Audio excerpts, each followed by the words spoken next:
Hello student, मैं Diksha. Welcome to my YouTube channel, जिसमें हम पढ़ रहे हैं फरवरी 2023 के करंट अफेयर को, जिसमें अभी तक हमारे 6 मेजर टॉपिक कंप्लीट हो गए हैं। यह हमारा 7वां मेजर टॉपिक रहेगा विज्ञान एवं प्रौद्योगिकी के बारे में।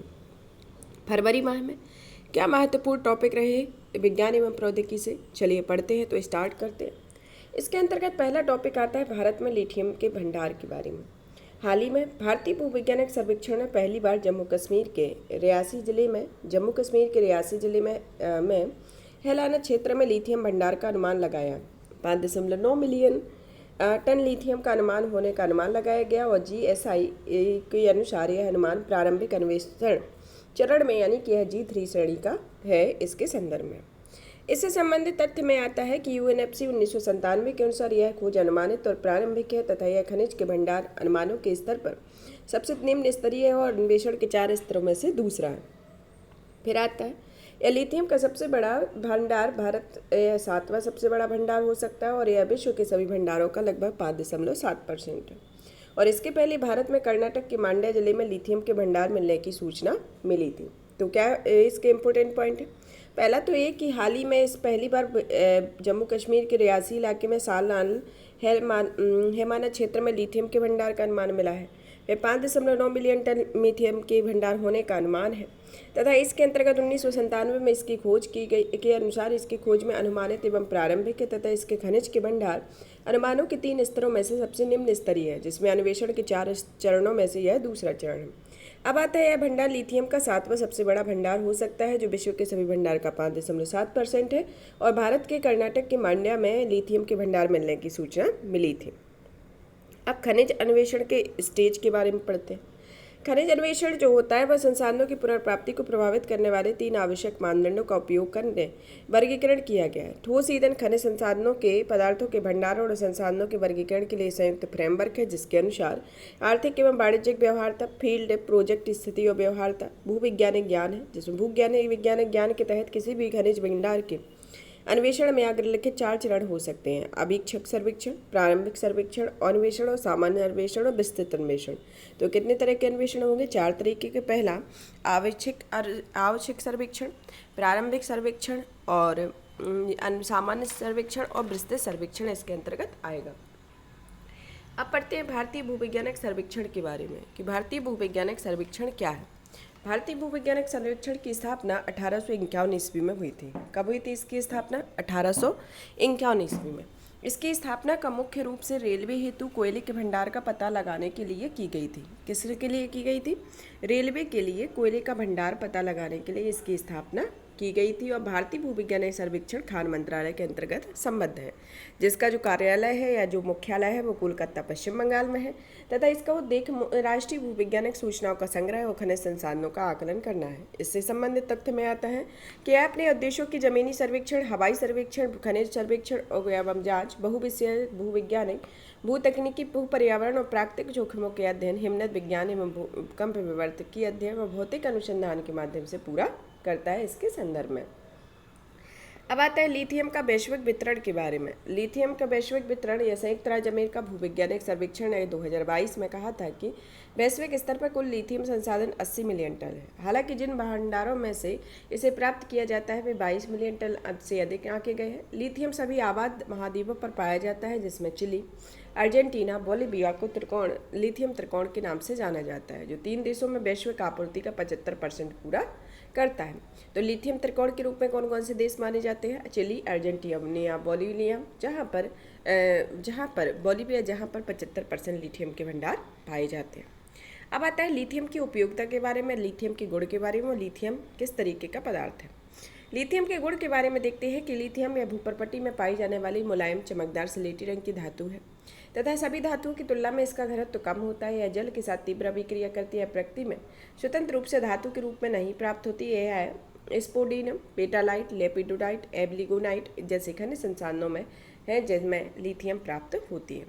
लिथियम के उपयोग के बारे में, लिथियम का प्राथमिक उपयोग जैसे ऊर्जा भंडारित करने के कारण क्षमता निर्माण में और इसका उपयोग मुख्य रूप से रिचार्जेबल बैटरी के निर्माण के लिए किया जाता है। यह बैटरी मोबाइल फोन और इलेक्ट्रिक वाहन सहित आधुनिक उपकरणों को ऊर्जा प्रदान करती है। फिर आता है मिश्र धातु के संदर्भ में। यह लिथियम मिश्र धातु प्रकृति में अल्प वजनी या मजबूती होती है और ये आर्मर प्लोटिंग के लिए मैग्नीशियम लिथियम मिश्र धातु का उपयोग किया जाता है। एल्यूमिनियम लिथियम मिश्र धातु का उपयोग विमान, साइकिल फ्रेम और हाई स्पीड ट्रेनों के लिए किया जाता है। अन्य उपयोग के संदर्भ में लिथियम ऑक्साइड, इसका उपयोग विशिष्ट गिलास सिरेमिक हेतु किया जाता है। लिथियम क्लोराइड अब तक का सबसे ज्ञात, सबसे अधिक हाइड्रोस्कोपिक या आर्द्रता ग्राही पदार्थों में से एक है। इसका उपयोग एयर कंडीशन औद्योगिक शुष्कन प्रणालियों में किया जाता है। लिथियम कार्बोनेट, जिसका उपयोग मनोरोग और अवसाद के संबंधित इलाज में किया जाता है। लिथियम स्टेरेट, इसका उपयोग उच्च तापमान वाले रूपेकेंड के रूप में किया जाता है लिथियम के संदर्भ में। लिथियम की खोज का क्या महत्व है कि इसकी खोज से क्या इम्पोर्टेंस है, इनके बारे में पढ़ते हैं। आयात पर निर्भरता की कमी होना। वर्तमान में भारत के पास स्वयं अपने के लिथियम संसाधन उपलब्ध नहीं है, इसलिए भारत की आयात पर निर्भरता बनी हुई। वित्त वर्ष 2022 में भारत में 14,000 करोड़ के लिथियम और लिथियम आयन का आयात किया जाता है, जो आगे चलकर और बढ़ सकता है। भारत में चीन, हांगकांग, अमेरिका, ऑस्ट्रेलिया और अर्जेंटीना में लिथियम के भंडार पाए गए हैं। विनिर्माण और निर्यात को बढ़ावा देने के संदर्भ में रिचार्जेबल लिथियम आधारित बैटरी के निर्माण को बढ़ावा मिलेगा, जो आत्मनिर्भरता और विभिन्न उद्देश्यों के लिए लाभदायक होगा। फिर आता है गतिशीलता में परिवर्तन के संदर्भ में। गतिशीलता में परिवर्तन या परिवर्तनशाली गतिशीलता बैटरी स्टोरेज और राष्ट्रीय मिशन को मजबूत करेगा, और यह मिशन इलेक्ट्रॉनिक वाहनों और ग्रीन मोबिलिटी को अपनाने पर केंद्रित है और 2070 तक जीरो उत्सर्जन लक्ष्य को पूरा करना है तथा लिथियम इलेक्ट्रॉनिक वाहनों में उपयोग की जाने वाली लिथियम आयन बैटरी का एक प्रमुख घटक होता है, जो सौर ऊर्जा और पवन ऊर्जा का भी उपयोग करता है। अब आता है कि लिथियम प्रौद्योगिकी के लिए महत्वपूर्ण खनिज आपूर्ति श्रृंखला को भी मजबूती प्रदान करता है। जैसे चीन के पास लिथियम के भंडार बहुत अधिक होते हैं, फिर भी वैश्विक लिथियम प्रसंस्करण के आधे से अधिक और विश्व के लगभग 75% सेल घटकों और बैटरी सेल के उत्पादन को नियंत्रित करता है। इस क्षेत्र में जुड़े लिथियम से जुड़े जोखिम, जैसे पारिस्थितिकी रूप से संवेदनशील हिमालय में उच्च जोखिम, पर्यावरणीय प्रदूषण, जल संसाधनों पर दबाव और कार्बन डाइऑक्साइड का उत्सर्जन होता है। इसका आगे के लिए क्या महत्व हो सकता है कि जैसे लिथियम खनन को विनिमय किया जाना चाहिए, इसके खनन और निष्कर्षण को विनियमित तरीके से किया जा सकता है। आपूर्ति श्रृंखला का विविधीकरण किया जाना चाहिए। भारत में खनिज सर्वेक्षण अन्वेषण में तेजी लाने के लिए प्रयासों में वृद्धि करना और सामाजिक और पारिस्थितिक प्रभाव का आकलन करना चाहिए, और ये क्षेत्र संधारणीय और समावेशी विकास के लिए लिथियम निष्कर्षण में सामाजिक सांस्कृतिक प्रभाव को मूल्यांकन करने की आवश्यकता होती है। अब पढ़ते हैं गगनयान के बारे में। गगनयान प्रणाली क्या है और गगनयान के बारे में। हाल ही में इसरो ने भारतीय नौसेना के साथ मिलकर गगनयान भारतीय मानव अंतरिक्ष यान कार्यक्रम के लिए एक मजबूत सर्वेक्षण प्रदान किया। इससे संबंधित तथ्य में आता है कि नौसेना वाटर रिवाइसेबल टेस्ट फैसिलिटी के में क्रू मॉड्यूल की प्रारंभिक रिकवरी का परीक्षण किया गया। यह फैसिलिटी कोच्चि में स्थित है। परीक्षण के क्रू मॉड्यूल रिकवरी मॉडल का उपयोग किया गया है। यह द्रव्यमान, गुरुत्वाकर्षण, बाहरी आयाम और टचडाउन पर वास्तविक क्रू मॉड्यूल के बाहरी हिस्से को संतुलित करता है। इसरो ने हालिया ऑपरेशन में क्रू मॉड्यूल का प्रारंभिक रिकवरी का परीक्षण एक बंद पूल में किया है तथा क्रू मॉड्यूल गगनयान अंतरिक्षयान पर रहने वाला भाग होता है। इसमें क्रू मेंबर्स के लिए दाब को अनुकूलित करने वाला एक प्रेशराइजेशन और लाइफ सपोर्ट सिस्टम होगा। इसके विपरीत सिविल सर्विस मॉड्यूल का एक दबाव रहित संरचना होती है, और इस मिशन के तहत क्रू मॉड्यूल को मदद करने के लिए प्रणोदन प्रणाली और विश्व प्रणाली या एक्वेरियम शामिल होंगे। इसमें गगनयान प्रणाली में जैसे crew module plus service module equal to होता है ऑर्बिटल मॉड्यूल, यानी दोनों को मिला के ऑर्बिटल मॉड्यूल को बनाया जाता है, जो इसमें इसरो के इसमें उपयोग किया जाता है। अब आता है गगनयान परियोजना के बारे में। गगनयान यह पहला मानवयुक्त अंतरिक्ष मिशन है। इसमें 3 सदस्यों के चालक दल को 3 दिनों के मिशनों के 300 से 400 किलोमीटर की कक्षा में लॉन्च करके मानव अंतरिक्षयान क्षमता के प्रदर्शन की परिकल्पना की गई। इस मिशन के 3 अंतरिक्ष उड़ानें शामिल हैं। इसमें चालक दल के सुरक्षा के लिए चलित मानव चलित 2 एवॉर्ड मिशन का परीक्षण किया गया है, जिसमें मानवयुक्त अंतरिक्ष यात्रा का परीक्षण किया गया। गगनयान के पहले परीक्षण की योजना 2023 के अंत में और 2024 में शुरुआत में की गई। इसके बाद व्योममित्र तथा एक ह्यूमनाइट को भेजा गया जाएगा और फिर यान को चालक दल के सदस्यों के साथ भेजा जाएगा। यह लॉन्च व्हीकल मार्क 3 की सहायता से उड़ान भरेगा तथा इस लॉन्च व्हीकल में GSLV मार्क 3 के नाम से जाना जाता है, या जियो सिंक्रोनाइज्ड ट्रांसफर ऑर्बिट में 4 टन उपग्रहों को लॉन्च करने में सक्षम है। मिशन के अलग अलग पहलू पर विचार विमर्श करने के लिए विभिन्न संसाधनों और उद्योगों के सदस्यों को मिलाकर एक गगनयान राष्ट्रीय सलाहकार परिषद द्वारा बनाई गई। इस मिशन में भारत मानव अंतरिक्ष यान क्षमता वाला चौथा देश बन गया है। यह मानव अंतरिक्ष यान क्षमता वाले अन्य देशों हैं, जो अमेरिका, रूस और चीन है। कौन कौन से देश है? अमेरिका, रूस और चीन है। अब आता है मानव अंतरिक्ष यान को पूरा करने के लिए भारत के समक्ष क्या क्या चुनौतियां हैं, जैसे प्रतिकूल परिवेश का होना, गगनयान में एक छोटी सी जगह के अंदर पृथ्वी जैसी वायुमंडली का निर्माण चुनौतीपूर्ण है। साथ ही यह ध्यान भी रखना होगा कि पूरी मिशन के दौरान ऑक्सीजन की पर्याप्त आपूर्ति हो और कार्बन डाइऑक्साइड को हटाया जा सके। इसके अलावा कार्बन और आर्द्रता के स्तर को सही बनाए रखना होगा। फिर आता है गुरुत्वाकर्षण क्षेत्र का होना, कि गुरुत्वाकर्षण क्षेत्र में दूसरे में जाने की स्थिति में शारीरिक काया का प्रभाव पड़ता है। हाथ, आँख, सिर आँख समन्वय को प्रभावित करता है। अकेलापन, इसके कारण किसी को भी अवसाद, थकान, नींद संबंधी विकार और मनोवैज्ञानिक विकारों का सामना करना पड़ सकता है। रेडिएशन के संदर्भ में अंतरिक्ष स्टेशनों में अंतरिक्ष यात्रियों को पृथ्वी की तुलना में 10 गुना अधिक रेडिएशन का सामना करता है तथा इस रेडिएशन के संपर्क में आने पर कैंसर का जोखिम बढ़ जाता है और यह केंद्रीय तंत्र को भी नुकसान पहुंचा जा सकता है। लॉन्च एस्केप सिस्टम के बारे में, यह prepaid, launch paid, post paid चरण के दौरान कुछ भी गलत हो सकता है जिसमें रॉकेट की फायरवॉल में विस्फोट भी शामिल हो और इस नुकसान से बचने के लिए लॉन्च एस्केप सिस्टम जैसी सुविधाएं विकसित की जानी चाहिए। पुनः प्रवेश और रिकवरी के बारे में, अंतरिक्ष यान का वायुमंडल में पुनः प्रवेश एकदम सटीक होना चाहिए, यहाँ तक कि मामूली विचलन भी एक बड़ी दुर्घटना हो सकती है। वित्तीयन के क्षेत्र में चूंकि ये मिशन अत्यधिक प्रौद्योगिकी गहन है, इसमें मिशनों के लिए भारी निवेश की आवश्यकता होती है। आगे की राय में देखते हैं कि जैसे निजी क्षेत्र को लाभ उठाने के संदर्भ में, अंतर्राष्ट्रीय सहयोग का विस्तार करने के संदर्भ में, नौकरशाही संबंधी बाधाओं को दूर करने में और त्रुटियों को बचाने के संदर्भ में इसकी आगे कुछ चेंजेस हो सकते हैं। इसके निष्कर्ष के रूप में देखते हैं कि गगनयान मिशन भारत को मानव अंतरिक्ष अन्वेषण के केंद्र के रूप में ला सकता है। मानव अंतरिक्ष मिशन भारत का पृथ्वी की कक्षा में परे अन्वेषण में आगे आएगा तथा भारत अन्वेषण के अंतरिक्ष के क्षेत्र में नेतृत्व करने के लिए उत्सुक है, जिसमें वैश्विक व्यवस्था में बड़े बदलाव लाने की क्षमता है। अब आता है चंद्रयान 3 के बारे में। सुर्खियों में क्यों रहा है? हाल ही में भारत ने तीसरे चंद्र अन्वेषण मिशन के सफल सर्वेक्षण के लिए कई महत्वपूर्ण चरणों का सफलतापूर्वक परीक्षण किया, जिसको अभी हाल ही में लॉन्च ही किया गया है, जिसमें अन्य संबंधित तथ्य है कि इसरो ने चंद्रमा पर एक अंतरिक्ष यान को सुरक्षित करने रूप से उतारने के प्रयासों की महत्वपूर्ण उपलब्धि हासिल कर ली है तथा चंद्रयान 3 अंतरिक्ष यान में उन आवश्यक परीक्षणों को पूरा करेगा जो परीक्षण के दौरान उत्पन्न होने वाले गंभीर कंपन और ध्वनि स्थितियों को सहन करने में क्षमता को प्रभावित करते हैं। मिशन के लिए 3 संभावित लैंडिंग स्थलों को निर्धारित किया गया है। ए मंजियस यू, बोगबिलास की येम और क्रेटस के बीच चंद्रमा के दक्षिणी ध्रुवीय क्षेत्र में स्थित है। प्रस्तावित लैंडर में महत्वपूर्ण इलेक्ट्रोमैग्नेटिक इंटरफेरेंस और कंपेबिलिटी टेस्ट को सफलतापूर्वक कर लिया गया है तथा मिशन में दस्तावेज इस्तेमाल किए जाने वाले क्रायोजेनिक इंजन के लिए फ्लाइट एक्सपेंटेज और हॉट टैक्स भी सफलतापूर्वक पूरा कर लिया गया है। तथा इस प्रमुख चंद्र मिशन के बारे में देश और उनके कौन कौन से चंद्र मिशन है। पहले पूर्व सोवियत संघ का, जैसा Luna first, Luna second, Luna third है। लूना सेकंड चंद्रमा की सतह पर उतरने वाला पहला अंतरिक्ष यान था। संयुक्त राज्य अमेरिका के चंद्र मिशन में, जैसे लूनर ऑर्बिटर फर्स्ट, अपोलो 11, इस मिशन के तहत पहली बार मानव ने चंद्रमा पर कदम रखा था और लूनर सिंक्रोनाइज ऑर्बिटर है। जापान का हितेन है। चीन का चांग-ई चीन का पहला चंद्र मिशन है और इजराइल का बेसेल्ट है, यह इसके चंद्र मिशन है। फिर आप पढ़ते हैं चंद्रयान 3 मिशन की मिशन मॉड्यूल के बारे में और इसके उद्देश्य के बारे में। इस मिशन के उद्देश्य के बारे में पढ़ते हैं चंद्रमा की सतह पर रोवर की सुरक्षित और सॉफ्ट लैंडिंग कराना है तथा चंद्रमा की सतह पर रोवर की गति प्रदान करना है। इन सीटू स्थानीय वैज्ञानिक परीक्षण करना होता है।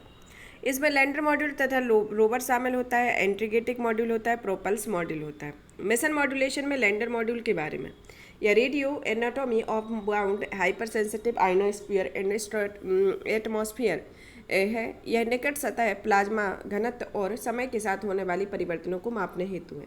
चंद्र सरफेस थर्मो फिजिकल एक्सपेरिमेंट चंद्रमा के ध्रुवीय क्षेत्र में सतह की तापीय विशेषताओं का आकलन और मापन करने के लिए। इंस्ट्रूमेंट फॉर लूनर सिस्मेटिक एक्टिविटी के बारे में भूकंपनीयता के मापन और चंद्रमा के क्रस्ट और मेंटल के निर्धारण हेतु है। एलीजर इलेक्ट्रो रिफ्लेक्टर एरे है जो चंद्रमा की गतिकी को समझने हेतु है। अब आता है रोवर मॉड्यूल के बारे में। लेजर इंडाउन ब्रेक डाउन स्पेक्ट्रोस्कोप है जो चंद्रमा की सतह पर रासायनिक संरचना का पता लगाना और खनिज संरचना के आकलन हेतु किया जाता है। अल्फा पार्टिकल एक्सरे स्पेक्ट्रोमीटर के अंतर्गत यह चंद्रमा की मृदा और लैंडिंग साइट्स की चंद्रमा की संरचना को निर्धारण करना है। स्पेक्ट्रोपोलमेट्री ऑफ हैबिटेट प्लेनेट अर्थ के बारे में स्पेक्ट्रोप्लेनेट्री के अध्ययन के लिए भविष्य के वास योग्य होने की संभावना होती है। प्रक्षेपण यान के संदर्भ में भूतुल्यकालिक प्रक्षेपण यान मार्क 3 या GSLV मार्क 3 है। यह 3 चरणों वाला प्रक्षेपण यान है। 3 चरणों क्रायोजेनिक ऊपरी चरण, ठोस रॉकेट बूस्टर और कोर तरल चरण होते हैं। यह निम्न भूकक्षा के 8 टन जियो ट्रांसफर ऑर्बिटल में 4 टन पेलोड को ले जाने में सक्षम होता है।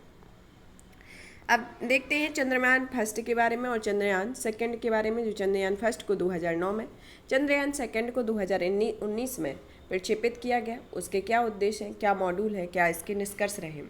जैसे इसके उद्देश्य में देखते हैं कि यह खनिज रासायनिक तत्वों के वितरण को पता लगाने तथा चंद्रमा की सतह पर रासायनिक और खनिजीय मानचित्रण करना है तथा चंद्रमा पर अपने निकट और दूर दोनों भागों में त्रिविमीय एटलस का तैयार करना होता है। इसके अंतर्गत क्या है कि यह चंद्रमा की सतह में सॉफ्ट लैंडिंग की क्षमता को प्रदर्शित करता है तथा साथ ही इसकी सतह पर एक रोबोटिक रोवर का संचालन करना होता है। मॉड्यूल के बारे में, इस मिशन का मॉड्यूल केवल ऑर्बिटर शामिल होता है और इसमें चंद्रमा की सतह पर 100 किलोमीटर ऊपर सफलतापूर्वक स्थापित किया जाता है। चंद्रयान 2 के बारे में, इस मिशन के अंतर्गत ऑर्बिटर, लैंडर और रोवर प्रज्ञान शामिल होते हैं। हालांकि लैंडिंग के दौरान लैंडर से संपर्क टूट जाता है। इसके निष्कर्ष के बारे में देखते हैं कि यह चंद्रमा की सतह पर जल और हाइड्रोक्सिल का पता लगाया जाता है। इसमें महासागरीय मैग्मा की परिकल्पना की पुष्टि की जाती है जो दर्शाता है कि कभी पूर्णतः पिघली हुई अवस्था में चंद्रमा था तथा यह नए स्पाइनल युक्त चट्टान का पता लगाया था और जो एक्सरे संकेतकों के माध्यम से चंद्रमा की सतह पर मैग्नीशियम, एल्यूमिनियम, सिलिकॉन एवं कैल्शियम की उपस्थिति की पुष्टि करता है।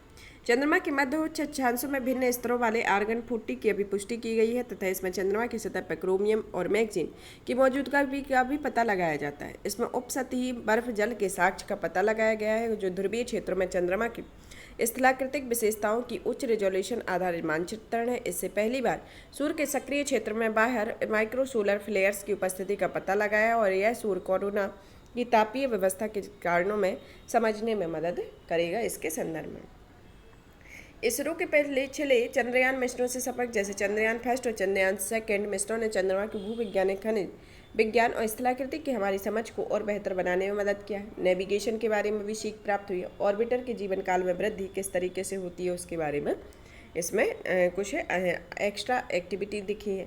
तकनीकी विज्ञान के संदर्भ में कि नई तकनीकों के विकास और प्रदर्शन में सहायक है, जैसे उच्च रेजोल्यूशन इमेजिंग का उपयोग, डीप स्पेस मिशन के लिए प्रौद्योगिकी का परीक्षण आदि इसके अंतर्गत किया गया। अब पढ़ते हैं NASA ISRO synthetic aperture radar के बारे में, निसार के बारे में। यह हाल ही में इसरो ने अमेरिकी अंतरिक्ष एजेंसी निसार नामक उपग्रह प्राप्त कर लिया है। निसार उपग्रह के बारे में, निसार उपग्रह को नासा और इसरो द्वारा संयुक्त रूप से विकसित किया गया है। निम्न भूकक्षा में स्थापित किए जाने वाली एक वेधशाला है। निसार 12 दिनों में पूरी पृथ्वी पर मानचित्रण करेगा। वह पृथ्वी के पारिस्थितिक तंत्र, हिम द्रव्यमान आदि में परिवर्तन का अध्ययन करने के लिए स्थानिक व अस्थायी किंतु सतत डेटा प्रदान करता है। 2800 किलोग्राम के इस उपग्रह में L band, S band, synthetic aperture radar दोनों उपकरण शामिल होते हैं। ये उपकरण दोहरी आवृत्ति वाले इमेजिंग रडार से युक्त उपग्रह बनाते हैं।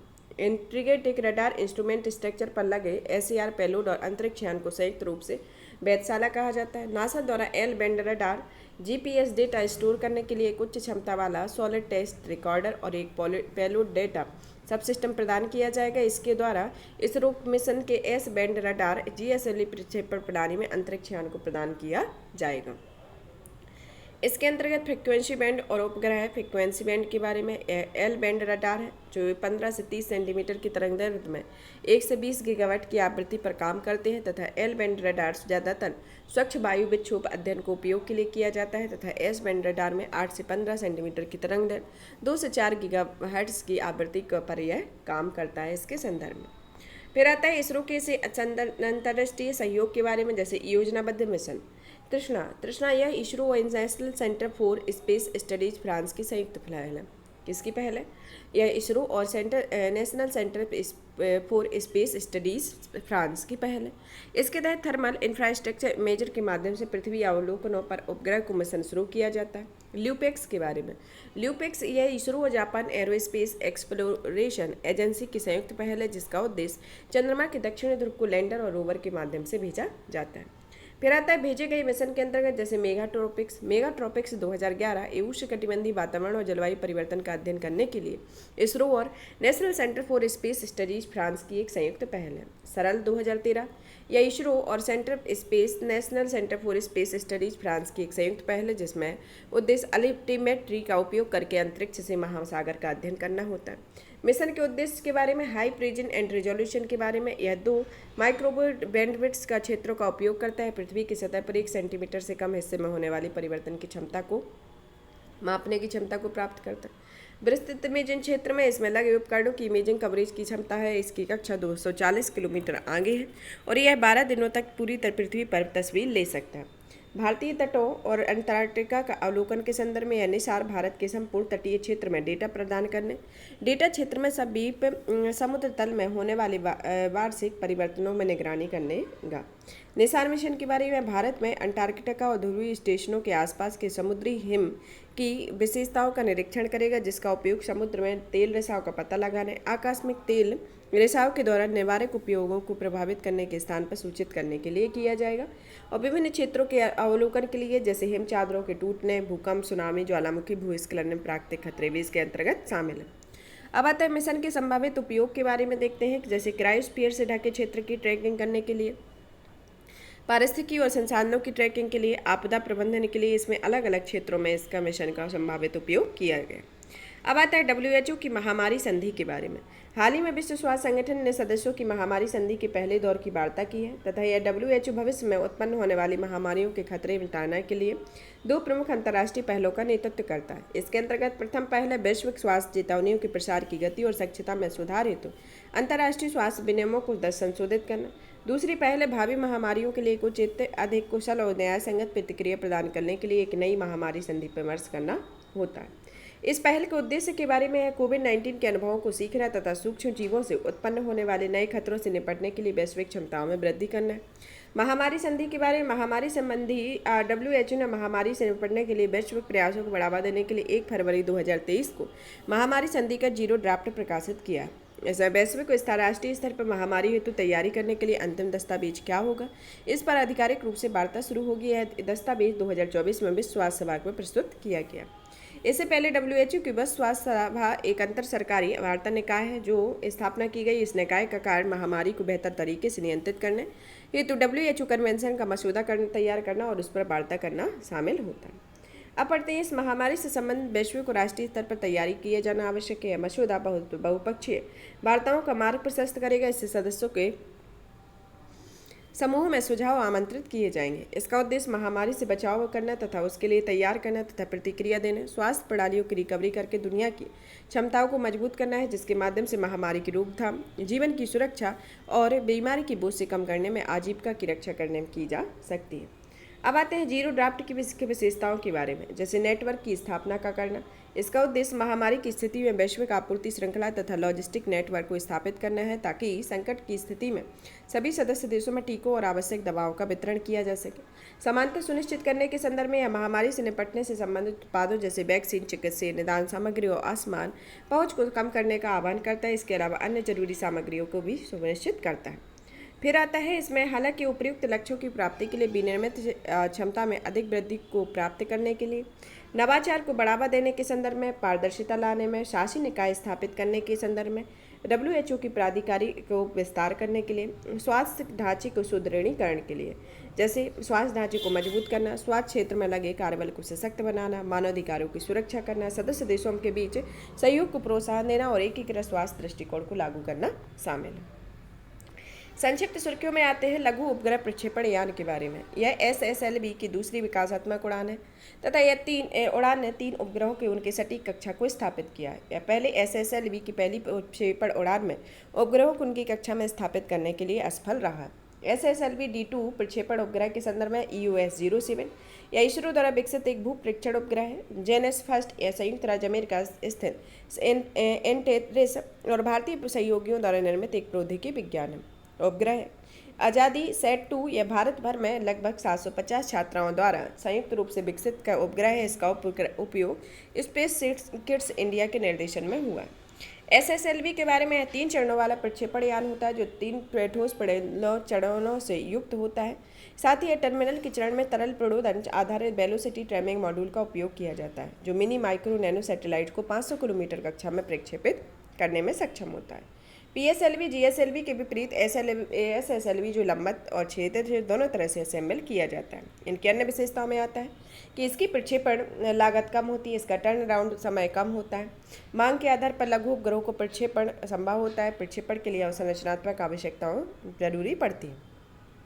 न्यू स्पेस इंडिया लिमिटेड उपभोक्ता उपग्रहों की एंड टू एंड SLB प्रक्षेपण सेवाओं प्रदान करने के लिए उत्तरदायी एकमात्र नोडल एजेंसी है। NSIL का गठन अंतरिक्ष विभाग के लिए किया जाता है, जो इसरो की वाणिज्यिक शाखा है। अब आता है दुनिया का पहला 3D प्रिंटिंग रॉकेट इंजन के बारे में। अग्निकुल कॉस्मिस नामक एक स्टार्टअप ने अपने 3D प्रिंटिंग रॉकेट इंजन अग्निलेट के लिए उड़ान स्वीकृति परीक्षण किया गया तथा यह IIT मद्रास में इनक्यूबेटेड हुआ तथा अंतरिक्ष प्रौद्योगिकी स्टार्टअप है। यह अन्य रॉकेट इंजनों के विपरीत अग्निलेट को ही एक ही चरण में बनाया गया था, जो उन हजारों पुर्जों की जरूरत नहीं पड़ती जिन्हें आमतौर पर एक पारंपरिक रॉकेट इंजन में जोड़ा जाता है। यह एक अर्ध क्रायोजेनिक इंजन है जो ईंधन के रूप में कमरे के तापमान पर तरल केरोसिन और सुपर कोल्ड लिक्विड ऑक्सीजन के मिश्रण का उपयोग करता है, जिसमें 6 किलो टन न्यूटन का सी लेवल थ्रस्ट उत्पन्न किया जाता है। इसे नवंबर 2022 में हैदराबाद स्थित स्काईरूट एरोस्पेस के विक्रम एस के बाद अग्निबाण किसी भी निजी फर्म द्वारा प्रक्षेपित दूसरा रॉकेट हुआ है। इसके पहले अग्निकुल ने श्रीहरिकोटा में भारत के पहले निजी तौर पर डिजाइन किए गए और संचालित किए जाने वाले रॉकेट लॉन्च पैड और मिशन कंट्रोल सेंटर का भी शुभारंभ किया था। अब आता है अंतर्राष्ट्रीय बौद्धिक संपदा सूचकांक के बारे में। अंतर्राष्ट्रीय बौद्धिक संपदा सूचकांक का यह 42वां स्थान भारत को प्राप्त हुआ। यह US चैम्बर्स ऑफ कॉमर्स के द्वारा जारी किया जाता है, जिसमें 55 प्रमुख अर्थव्यवस्थाओं को इस सूचकांक में शामिल किया जाता है। अब आता है माइक्रो LEDs के बारे में, यह लाइट एमिटिंग डायोड डिस्प्ले के बारे में। विश्व की कई इलेक्ट्रॉनिक कंपनियां माइक्रो LEDs डिस्प्ले प्रौद्योगिकी विकास में अपनी रुचि दिखा रही हैं।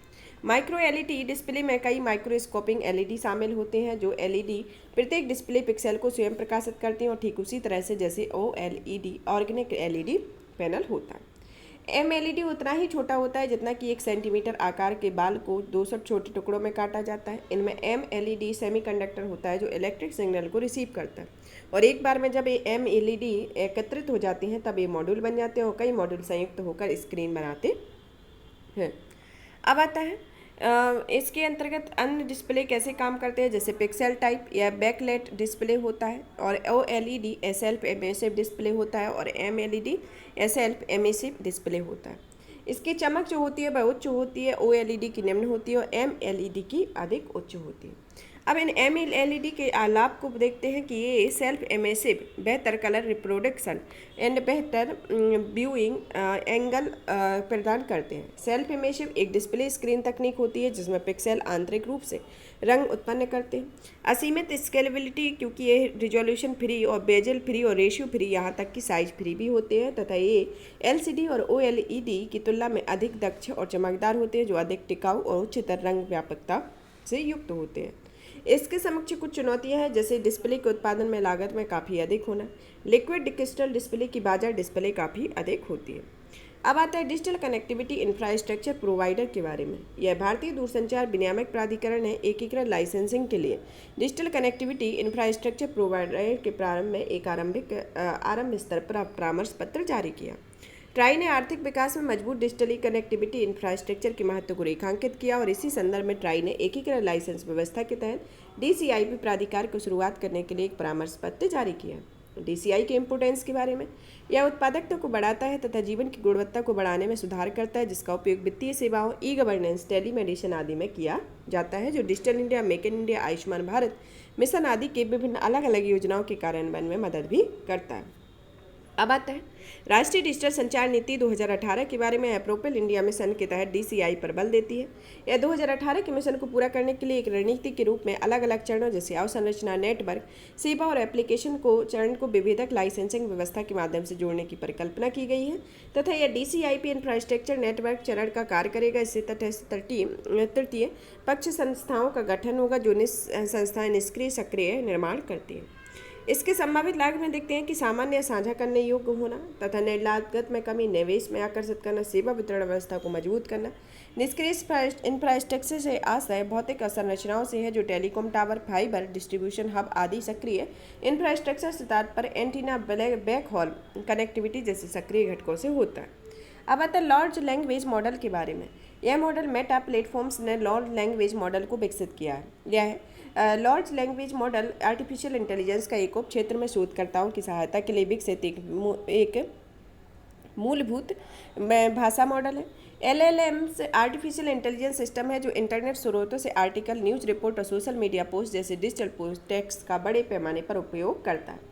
अब आता है आधार मित्र के बारे में। भारतीय विशिष्ट पहचान प्राधिकरण ने अपना पहला चैटबॉट आधार मित्र को लॉन्च किया। यह ऐसा चैटबॉट सॉफ्टवेयर है जो चैट के माध्यम से यूजर के साथ मानव के साथ मान वार्ता प्रक्रिया को अनुकरण करता है। यह आर्टिफिशियल इंटेलिजेंस या मशीन लर्निंग आधारित चैटबॉट के आधार पर कुछ जुड़े सवालों पर जवाब देता है। यह कई स्तर के आधार पर होता है, जिसमें आधार केंद्रों की जानकारी, आधार नामांकन, प्लास्टिक कार्ड आधार और शिकायत का स्टेटस आदि होता है। भूचुंबकीय तूफान के बारे में। हाल ही में पृथ्वी के चुंबकीय क्षेत्र के आवरण में बनी एक दरार से सौर पवन पृथ्वी के वायुमंडल में प्रवेश कर गई है तथा इससे G1 श्रेणी का भूचुंबकीय तूफान पैदा हुआ है। सौर पवनों की साउथ पॉइंटिंग मैग्नेटिक फील्ड ने पृथ्वी के चुंबकीय सुरक्षा आवरण को कमजोर कर दिया, जिससे इसमें दरार उत्पन्न हो गई तथा यह पृथ्वी के चुंबकीय मंडल में एक विक्षोभ होता है, जो चुंबकीय मंडल के पृथ्वी के चारों ओर का वह क्षेत्र होता है जो चुंबकीय क्षेत्र को नियंत्रित करता है। अब आता है इसमें बुल्फ 1069 बी के बारे में। बुल्फ के बारे में, यह एक खगोलविद ने एक्सो प्लैनेट बुल्फ 1069 बी की खोज की है। यह ग्रह लाल भौने तारे बुल्फ 1069 की परिक्रमा कर रहा है, जो सौरमंडल की सीमा के बाहर स्थित ग्रह के एक्सो प्लैनेट ग्रह कहा जाता है। यह लाल भौने ग्रह पर द्रव्यमान बहुत कम होता है। ऐसे तारों को आमतौर पर सर्वाधिक ठंडे तारे के रूप में जाना जाता है। यह ग्रह अपने तारे के हैबिटेबल जोन से परिक्रमा कर रहा है। इसके कारण इसकी सतह पर जल की तरल अवस्था में मौजूद होने की संभावना प्रकट होती है। बृहस्पति ग्रह के चंद्रमा के बारे में। बृहस्पति सौरमंडल में सबसे अधिक चंद्रमा वाला ग्रह बन गया है, जो वर्तमान में 92 चंद्रमा है। इसमें सबसे पहले सर्वाधिक चंद्रमा शनि ग्रह में थे तथा बृहस्पति सौरमंडल में गैलीलियो द्वारा खोजे गए ऐसे पहले चंद्रमाओं का ग्रह है जो ना तो सूर्य की परिक्रमा कर रहे हैं ना ही पृथ्वी की। बृहस्पति ग्रह एक लघु सौरमंडल की तरह कार्य करता है। बृहस्पति के 4 सबसे बड़े ग्रहों जैसे आयो, यूरोपा, यूनिपेट, कैलिस्टो है, जो गैलीलियो उपग्रह में कहा जाता है। अब आता है स्टेम सेल प्रत्यारोपण के बारे में। यह स्टेम सेल प्रत्यारोपण के बाद HIV से संक्रमित एक और मरीज ठीक हुआ है। इसी के साथ ही SCT से अब तक 3 मरीज ठीक हो चुके हैं और इस उपलब्धि को अस्थि मज्जा प्रत्यारोपण के साथ हासिल किया जाता है। अस्थि रूपा प्रत्यारोपण को SECT की कहा जाता है। विशेष HIV प्रतिरोधी आनुवांशिक उत्प्रेरण से युक्त व्यक्ति के प्रत्यारोपित किया गया था और इस उत्प्रेरण को CCR5 डेल्टा 32 आनुवांशिक उत्प्रेरण कहा जाता है। तथा अब आता है लसिका फाइलेरिया के बारे में। केंद्रीय स्वास्थ्य और परिवार कल्याण मंत्रालय ने mass and drug administrative launch किया है, जिसका उद्देश्य वैश्विक लक्ष्य 2030 तक 3 साल पहले 2027 तक लसिका फाइलेरिया का उन्मूलन करना है। अब पढ़ते हैं मलेरिया के बारे में। मलेरिया केन्या में एक घातक मलेरिया वाहक और प्रसारक एनोफिलीज स्टेफिलीज का पता चला है। एनोफिलीज स्टेफेंसी की उत्पत्ति दक्षिण पूर्व एशिया और पश्चिम एशिया तथा अरब प्रायद्वीप में हुई है और मलेरिया प्लाज्मोडियम परजीवी के कारण होता है। इससे रोगी के तेज बुखार होता है, जो परजीवी संक्रमित मात्रा एनोफिलीज मच्छरों के काटने से लोगों को फैलाता है। अब आता है सीसा विषाक्तता के बारे में। सीसा विषाक्तता वर्ष 2022 में चीनी नीति आयोग, वैज्ञानिक और औद्योगिक अनुसंधान परिषद ने सीसा विषाक्तता के संबंध में एक अध्ययन किया है। इसके अनुसार 23 राज्यों में रक्त में सीसा धातु औसत 5 माइक्रोग्राम प्रति डेसीलीटर स्वीकार से सीमा से अधिक हुआ है। डेटा एकत्रण करने के लिए अनुसंधान और स्क्रीनिंग तंत्र की कमी के कारण शेष राज्यों के अनुशासित प्रदेशों में सीसा स्तर में निर्धारित नहीं किया गया। सीसा विषाक्तता के प्रभाव जैसे मस्तिष्क और तंत्र को नुकसान पहुंचाती है, मंद विकास और बुद्धि का कारण होती है, सुनने और बोलने की समस्याओं को जन्म देती है, कम बौद्धिक विकास होता है, कम शैक्षणिक उपलब्धि का कारण बनती है। अब आता है ट्रेड्स इन मैटरनल मोर्टेबिलिटी 2002-2020 रिपोर्ट। इस रिपोर्ट को विश्व स्वास्थ्य संगठन ने जारी किया है, जो मातृ मृत्यु दर का अर्थ 1 लाख जीवित जन्म पर माताओं की मृत्यु से।